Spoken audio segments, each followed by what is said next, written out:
دوای دهۆک یەکێتی لە هەولێرش ئالای سپی هەڵکرد و بێهیوا بوو لە بەدەستهێنانی کورسی لە پارێزگای هەولێر. سلااوتان لێبێت، ئەحمەد هەرکیم زانیاری ورد لەسەر فەرمانێکی یەکێتی بۆ هێزە ئەمنیەکانی خۆی و دەنگدانیان بە لیستەکەی ڕێیانکردانی بۆ دەخەمەڕوو.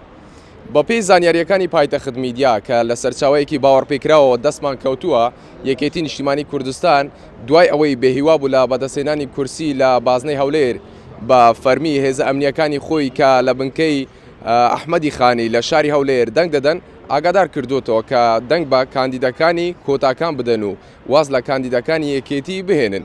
ئەوەی جێگای سەرنجە لە نێو کاندیدەکانی کۆتاکانیش فەرمانیان بە هێزە ئەمنیەکانی خۆیان کردووە کە دەنگ بە لیست و بربژێری ڕێیانکردانی بدەن.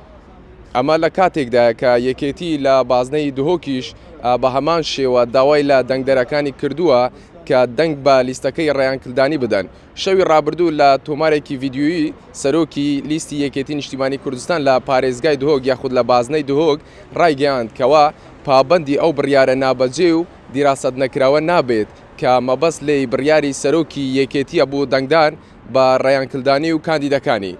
ئەمڕۆژ لە مەلبەندی چواری یەکێتی لە بازنەی دهۆک بە ئاشکرا لە تۆڕە کۆمەڵایەتیەکان بانگەشە بۆ لیستی 326 ڕێیانکردانی دەکرا بۆ ئەوەی ئەندام و لایەنگرانی یەکێتی نیشتیمانی کوردستان لە نێو هێزە ئەمنیەکانی دەنگ بە بربژێرانی ڕێیانکردانی بدەن. ئەمەش دوای ئەوە دێتکەوە یەکێتی دڵنیا بوو لەوەی کەوا ناتوانێت دەنگی پێویست بۆ بەدەستهێنانی کورسی بەدەست بخات.